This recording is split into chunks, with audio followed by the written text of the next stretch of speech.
Hi, you guys. Welcome back. This is episode 2 of pickHERupper. And today I have my guest here, Diamond Dorris, aka Love the Diosa on Twitter and Instagram. She is a self-published author, but also one of my best friends. She's known me since I was like 12 years old. And today we are going to get into what it's like growing up Christian, but also what it's like being grown and trying to figure out your own like spirituality path and all of that good stuff. And a lot of the things that I've learned about energy, chakras, gems, all of that kind of stuff has come from Diamond. She was the first one in our family chain that like ventured out and found her own spirituality and kind of made sense for other people. And slowly but surely, everybody else kind of started to believe in her holistic views and approach to things. And now she is like our personal brujura.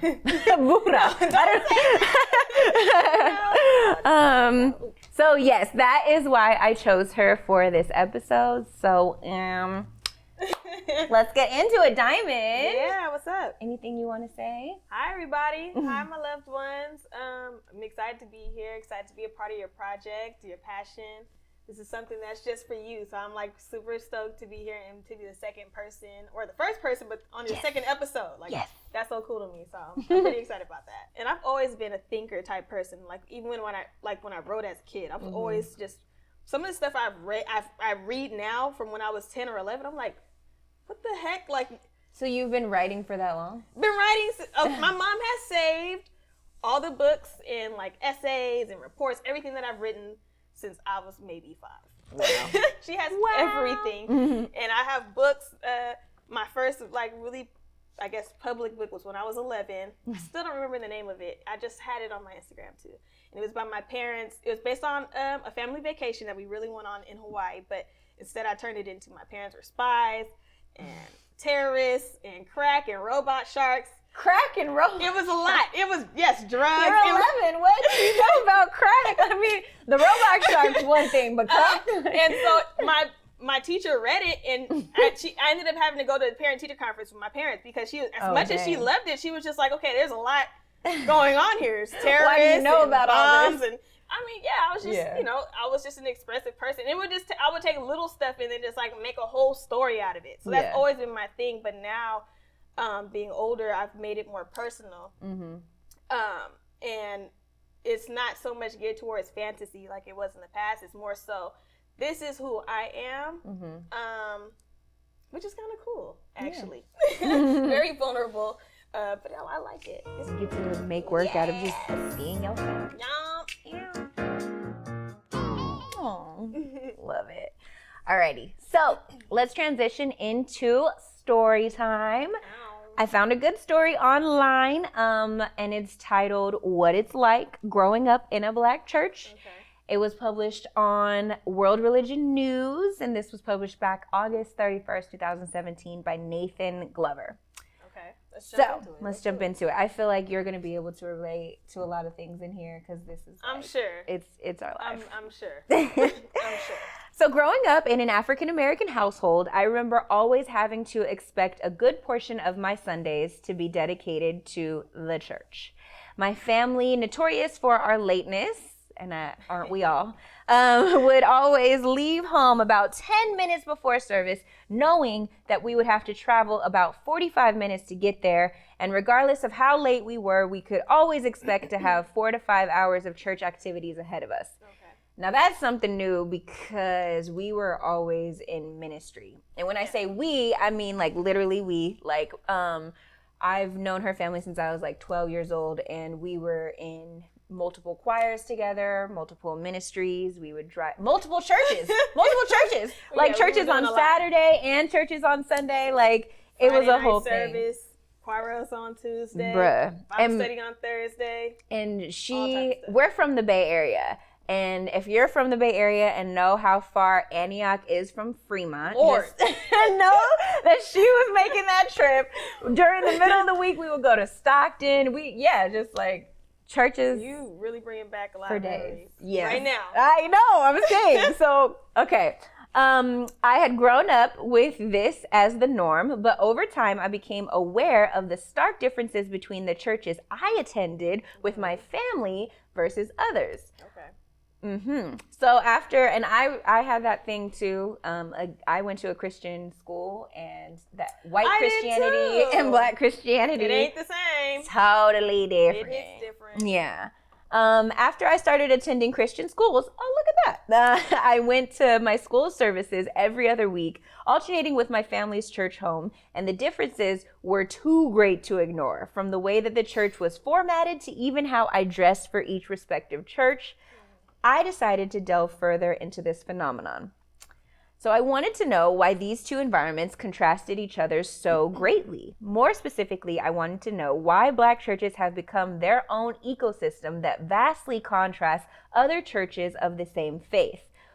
What could be responsible for such a phenomenon? We can't answer all that in an hour. We can't. That's a periodically time. What you say on the meme? That's one of them type of things where it's like, I don't know. We can't do that in an hour, child. No. But we can start. And so I'm going to cut it there because it's a full thing, but you guys can catch that. You can read more at World Religion News in the section, What It's Like Growing Up in a Black Church. But I thought that was a good story for story time because that's like real life and relatable. It is. And I agree. So, yeah. So we can switch into our Keep It Real session. Diamond, I want to know your thoughts about what I just read and growing up what Christian. part? There's so many parts where I feel like, what part? So for me, for you, what would you describe your experience with Christianity and growing up in a Black church? It's okay. So even being in the Black church, for me, my experience is different because my family would be considered church royalty.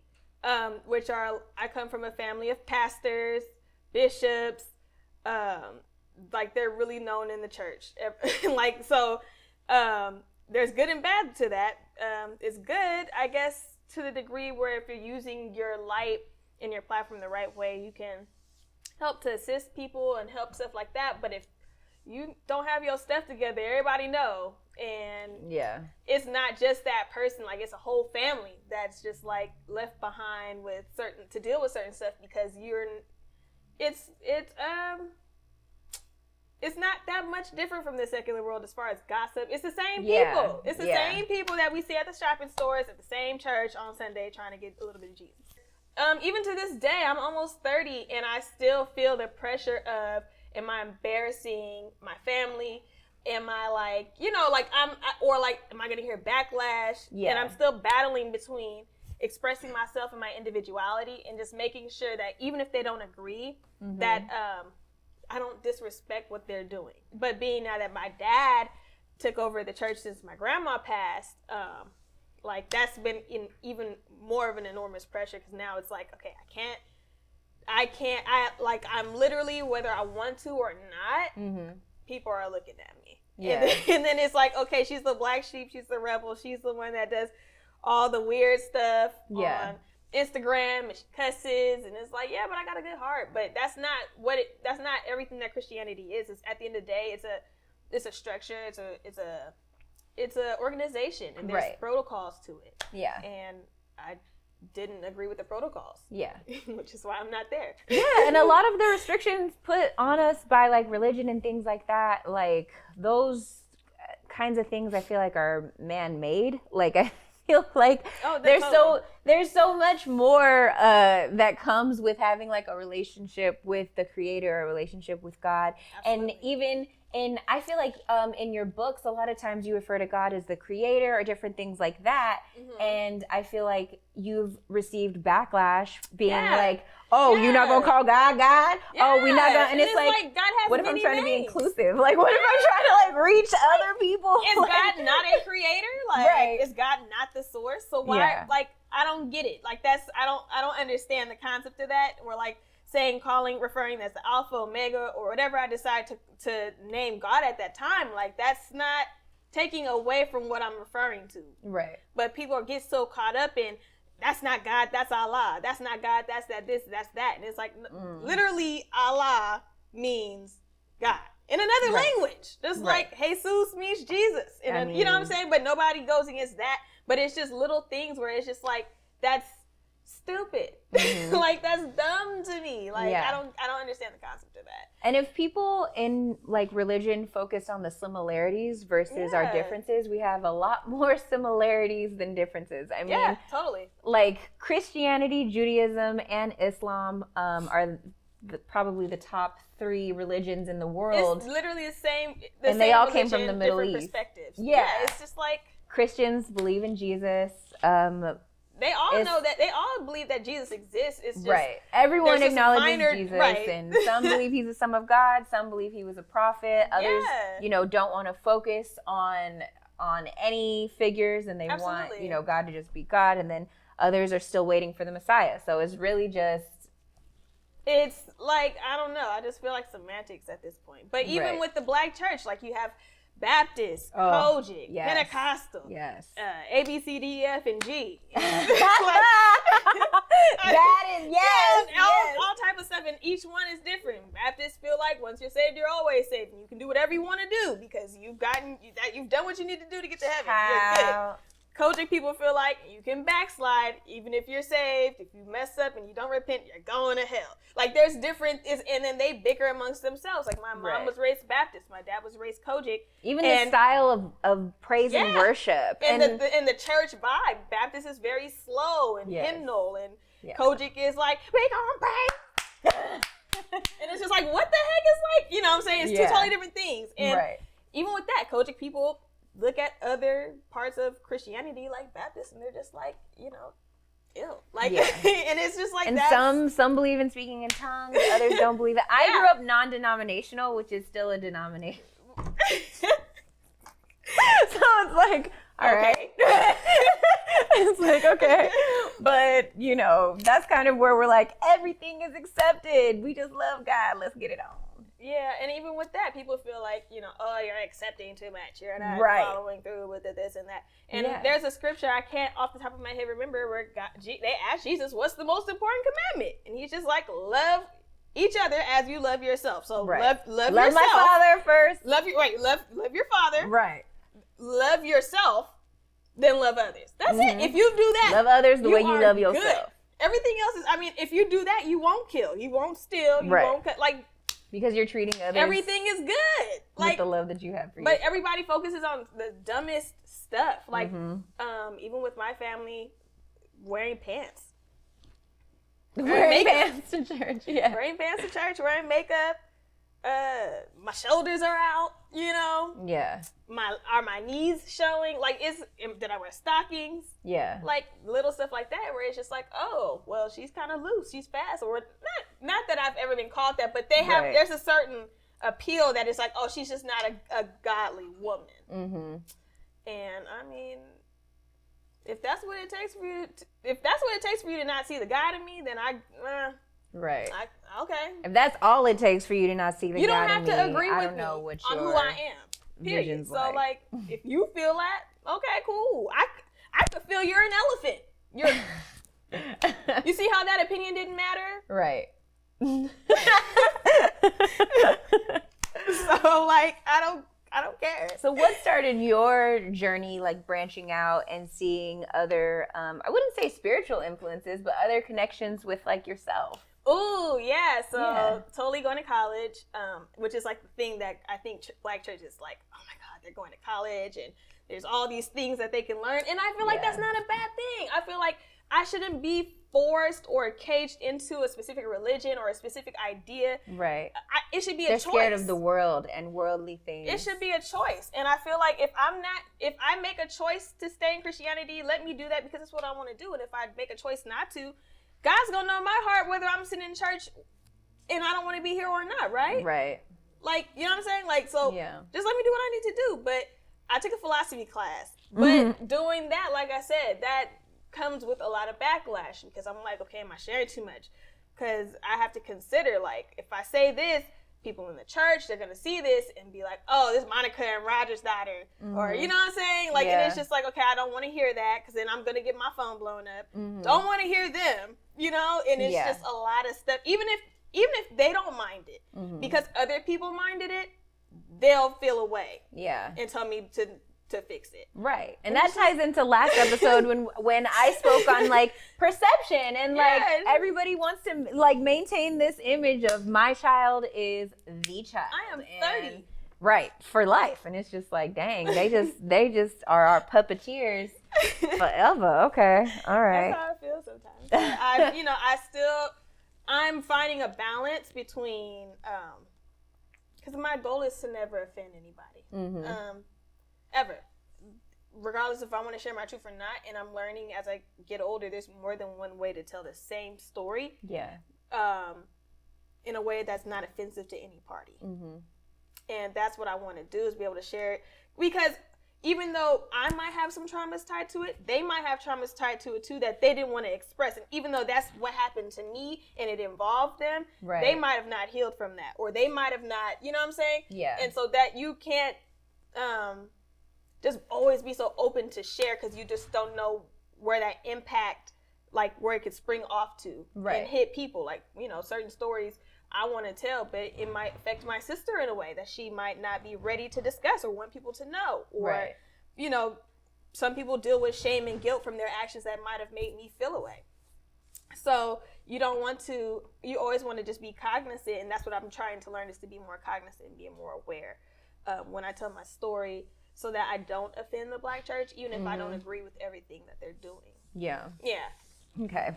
So we kind of went off. Did we? Yes, but that's okay. That's okay. I want to bring it back. So, again, so you said you took a philosophy class. Oh, yeah. Yes. So I took a philosophy class, and I was just really interested in people's perspectives of life, because I didn't really get a chance to hear anything outside of, what the Bible says. Right. And it was just like, whoa, people, like, it wasn't even religious. I mean, it's philosophy. It's about thinking, like, for yourself about life. And it's just like, but people take that and it's just like, oh, well, religion somehow has to be tied to it because it's not involving Jesus Christ, your Lord and Savior, and I learned about, during that class, I started learning about every religion. And then I just went from there. Like, I started listening, or not listening, but practicing certain Buddhist practices, certain Hindu practices. Nothing that was, like, referring to a God per se, but it was just, like, certain stuff, like, there's certain beliefs or philosophies that it's just like, why wouldn't you want to take that regardless of your religion? It's wise. It's wisdom. You know what I'm saying? I know even for me, like, a lot of times they'll tell you to meditate on something, but no one explains how to meditate. So it's like, you're telling me to meditate on this verse, and where's the meditation class? Like, what am I supposed to be doing for this? And a lot of Christians feel like meditating is some sort of a channeling thing, which it is. That's it. Yes, I mean, that's what prayer and intercession and that's the same. It's when you're meditating on a scripture. Same with mantras. You're meditating, like, words have energy to them, and you're creating a matrix or a reality based off of that thought or that feeling, and you're doing an action. You're creating an action following that, like, and you're becoming that person based off of that your actions. Right. And so it's just like, it's the same thing. It's just a different name. Like, people are so afraid of witchcraft. I'm like, what do you think you're doing when you make a wish and blow out your candle? What do you think Christmas is? Like, pagan holiday. Like, and it's just like, you get so caught up in all this stuff, and it's just like, none of this matters. None of it. Absolutely, like, none of it. Yeah. And but I mean, even with that, like, I've learned, because there's good and bad in every religion. It's a religion at the end of the day. Every organization has its flaws. That's just what it is. Right. So doing that and getting in through philosophy, and then going on Twitter and meeting more people who exposed me to different sides, like astrology, which I not practice per se, but I would consider it a resource. Or like getting into herbal medicine, crystal medicine, nutritional therapy, and seeing people be cured from cancer from just changing their diet. That's crazy. It's nuts. Yeah. Even myself, noticing the difference in my body since I used to eat certain ways. You know me. We used to go breakfast, McDonald's, lunch, we getting hot wings, 20-piece hot wings from KFC, fry them fresh. Dinner, like, we First off, I don't know how we weren't 300 pounds in high school. Like, that was like it was wild. It was crazy. And then the stuff that would be cooked at home: roast, pork chops, and red gravy. Because mom from the South, so she got to make and then my dad from the Midwest, so the whole So I was set up. Tangent, but like one time Dad had asked for green beans and Mom made them out of the can and didn't like peel them and make them with potatoes and stuff, and he was so disgusted. Because my mom never make she always uses fresh. Like, what's wrong with you? What are you and he was like, "Oh, these are canned." I'm like, "Oh wow, okay." Yeah, but like, just seeing my body change and going from how it used to feel. I mean, it looks better, of course, but just how it feels. Like I have more energy. I'm more focused. I'm more agile. I can adapt easier to situations. Mentally, I have like a certain level of clarity that I cannot have if I have Chick-fil-A, but it's so good. But I had Chick-fil-A today. I know. See? I'm the worst. I need to get it together. Don't be like me, guys. Be like her. Be better at it. Eat salads and Uba-Tuba bowls. No, because I mess up too. Players mess up too. Players mess up too. I do. I'm not going to lie. Awesome. Well, something I also want to dive into is the modern church. Okay. Some cool things that have happened that I feel like our parents might not necessarily be into, but are great, developments in the church and great positive things that are happening in the new century. Okay. I know for me, I go to a church where my lead pastor is a woman. Her name is Pastor Andrea Humphrey, and I love her to death. She's so awesome. For me, everything is about tangible truth and connections and all of those kinds of things. And so for me, I feel like I was chosen to go to this church because my pastor was baptized and converted at the church that my grandparents went to in the Bay Area, which is Berkeley Mount Zion. So for me, when I found that out, I was just like, oh, whoa, God, you directly, that's crazy. You put me here and you want me to be, spiritually fed from someone who is like kind of a, what is it? I don't know. Not a pedestrian. A pedestrian. That's not the word that I was looking for. But it's the same. I feel like it was the same. It's like someone connected to where to my grandparents' faith, I guess I would want to say. But they're also from the Bay, right? Right. They are from the Bay. So they are a pedestrian, but yes.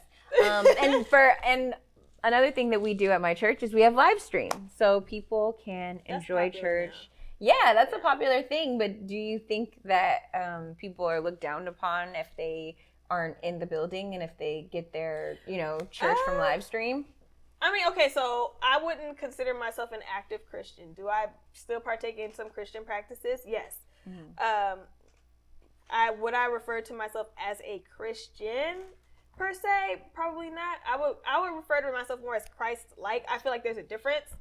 But as an actual Christian, and I've had arguments with my mom about that. She's like, it's the same thing, and I'm like, to me, it's not. If the feeling is different, like energetically, when those words come out of my mouth, it feels different to me, and that's really what that matters. If the intention is the same, then it shouldn't matter what I prefer to call it. But that's not if it's the same thing. Why can't I call it what I want to call it?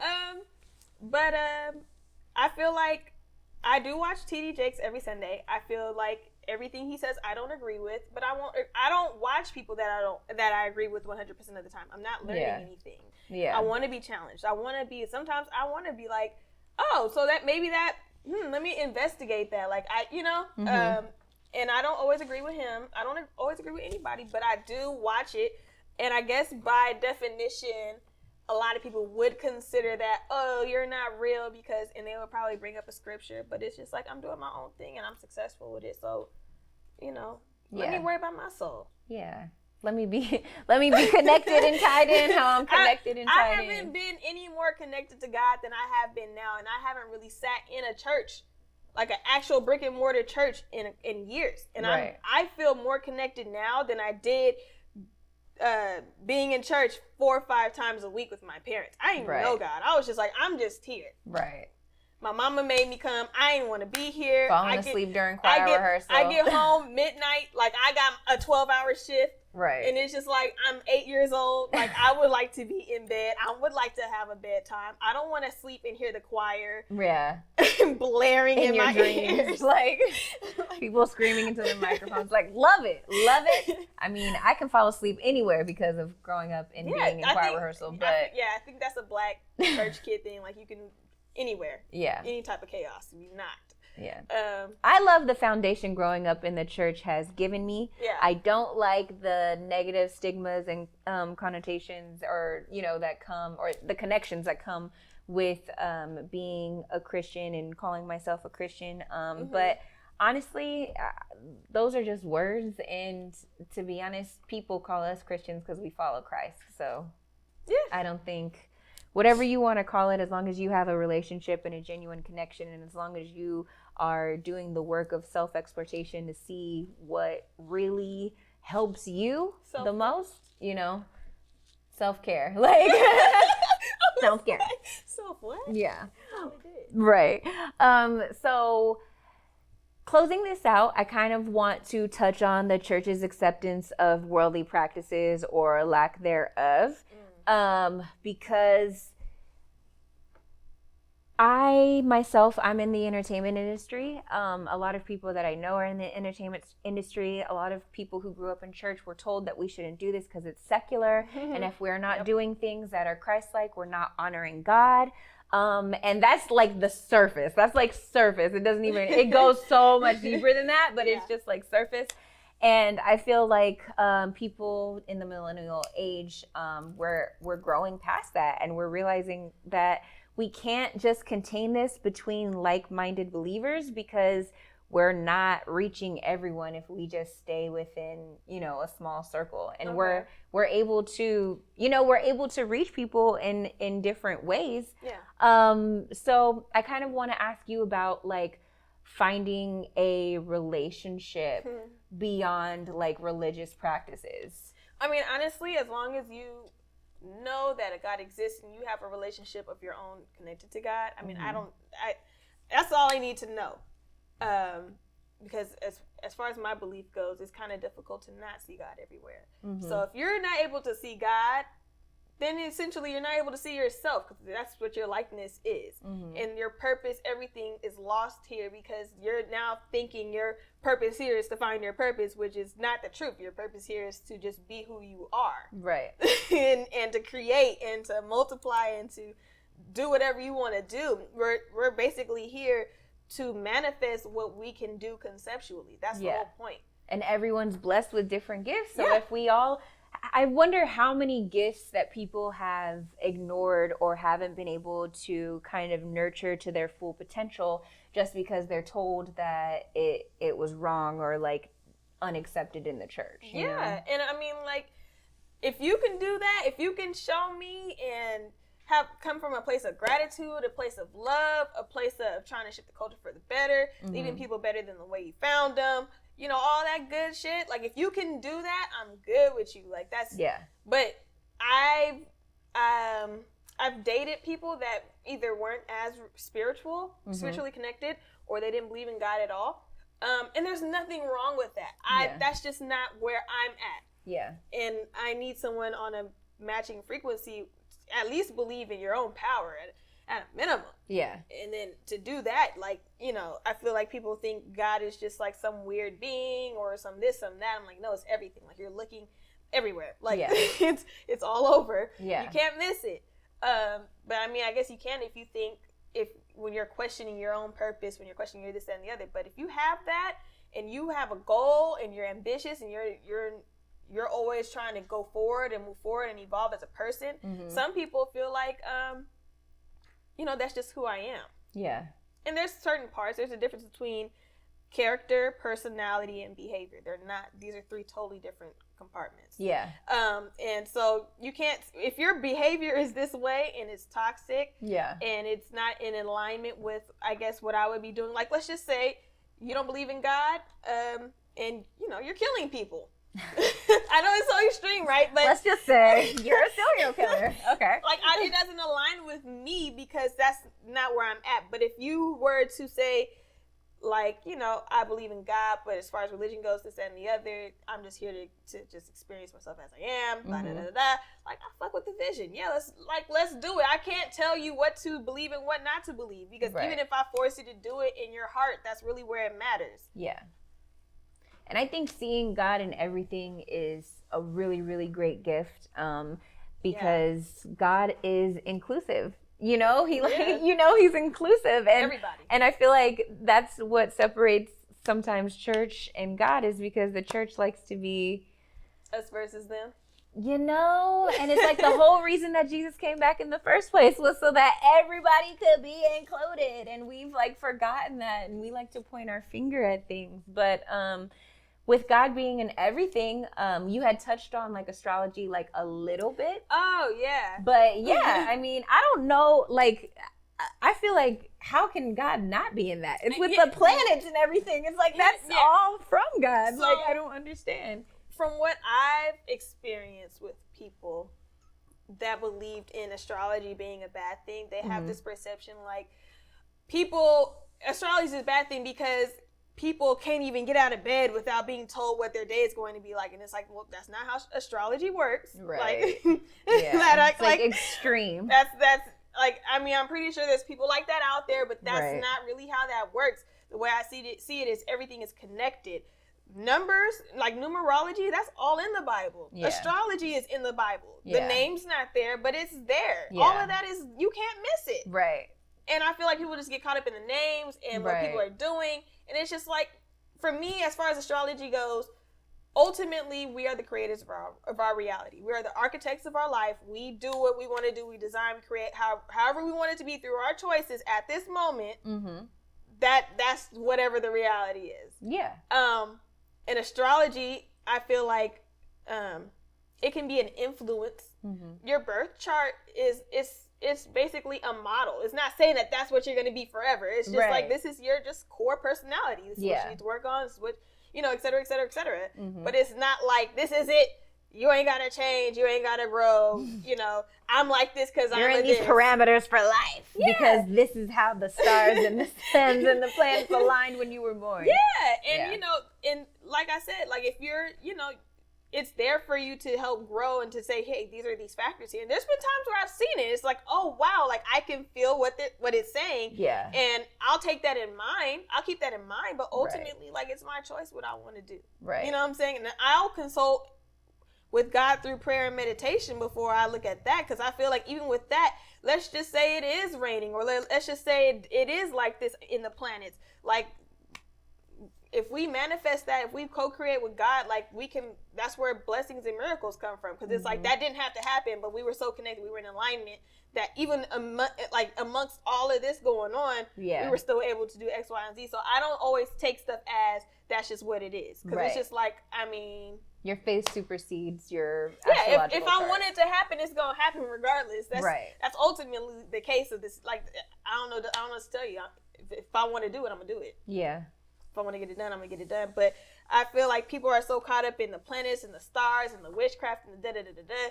And it's just like, when you really think about it, it's all caught the up same. in seeing those as negatives. Yeah, and it's literally all the same thing, just different names. And so I don't get that. Yeah. God's in everything, and I feel like we're dumb to ignore the like, you know, like all of the miracles and different ways that we can connect with him that he's left behind for us by being like closed-minded. So let's go into our final section. I want us to leave our listeners and viewers with some pocket pickHERuppers that they can take with them throughout the week. So I honestly want to say being open is something that we need to do. We need to be more inclusive. We need to be more open-minded. We need to be more accepting. A lot of people are hurt from the church because they do believe in God, and they're told, well, God don't love you. And it's like, bruh, who knows that? Nobody. Because nobody. I mean, that's my thing. It's nobody here on this earth is perfect, has never sinned, and can cast judgment on anybody. And I just don't understand. If you read the Bible, like, it says that. So you mean to tell me God created you, right? Right. But will only love you if you do what he says, but you have free will. Right. Because that makes sense. All no, right. it doesn't. Like it doesn't. Okay. Yeah, like sure. Like let's go with that. Yeah. Yeah. Okay. Yeah, exactly. We'll do that. So let's be open. Let's stop trying to contain our beliefs into a box so that, being open, being more loving and accepting, we'll be able to kind of grow past stereotypes Of course. that have been in the church and raise people to be more loving. Yeah. And Diamond, do you have any gems of wisdom for people struggling with religion or? People are not going to agree with you no matter what you do. Mm-hmm. Everybody's going to have something to say. Everybody's going to have an opinion because they can. Yeah. Like, some people feel like, the internet has just shown us. Yeah, like so much. And that's just really just showing us what people have been doing anyways. Mm-hmm. It's just online now. We can see it. But, right. People feel a way about me. Oh, she has friends that are gay or that are bi, or she has friends that are gender nonconforming, or like, they practice this religion, that religion. But it's just like, I've just gotten to a point where it's just like, this is just it. Like, I love people. How am I supposed to touch people if I can only reach a certain amount of people that's just like me? That think the exact same way that I do. Like that's boring as hell. Like, yeah. Like just going through life with just like-minded that's people. Boring. And just talking about how we agree. Yeah, and it's just like, I want to, just be open to the fact, if you can go through life being open to the fact that I might be wrong. If you'll go into it, everything feels easier. Everything flows easier. But if you're going into it thinking I'm right, think of the pressures that come with being right all the time, especially when you're not right. Right.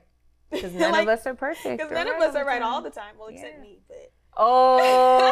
Okay. And with that, but thank you for realsies for tuning in. This has been another great episode, and special thanks again to Diamond Dorris. Love the Diosa. Follow her. She up there. She's got great words of wisdom.